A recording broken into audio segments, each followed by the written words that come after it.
List అంతా prepare అయిపోయింది. మీరు పన్నీర్ బట్ చాలా కాస్ట్లీ, ఇంకేదన్నా చెప్పు. దొండకాయ బెండకాయ డైలీ వండేది బోర్గా ఉంది, వేరేది ఏమన్నా చెప్పండి. రైస్ వైట్ చాలా రైస్ సింపుల్, ఇంకేదైనా చెప్పు. చపాతి నాకు చేయడం రాదు, ఇంకేదైనా చెప్పు. బిర్యానీ అది పెద్ద ప్రాసెస్. కొన్ని నాన్ వెజ్ నో, నేను pure vegetarian. Sweet rasgulla gulab jam. అమ్మ బాబోయ్, నాకు షుగర్, నేను మాత్రం చేయను. మీరు ఎవ్వరు చేయకండి, మొత్తం నేనే చేస్తా, హ్యాపీగా ఎంజాయ్ చేద్దాం. ఓకే.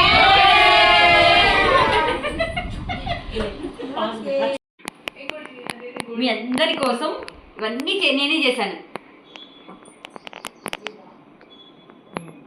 పెట్టండి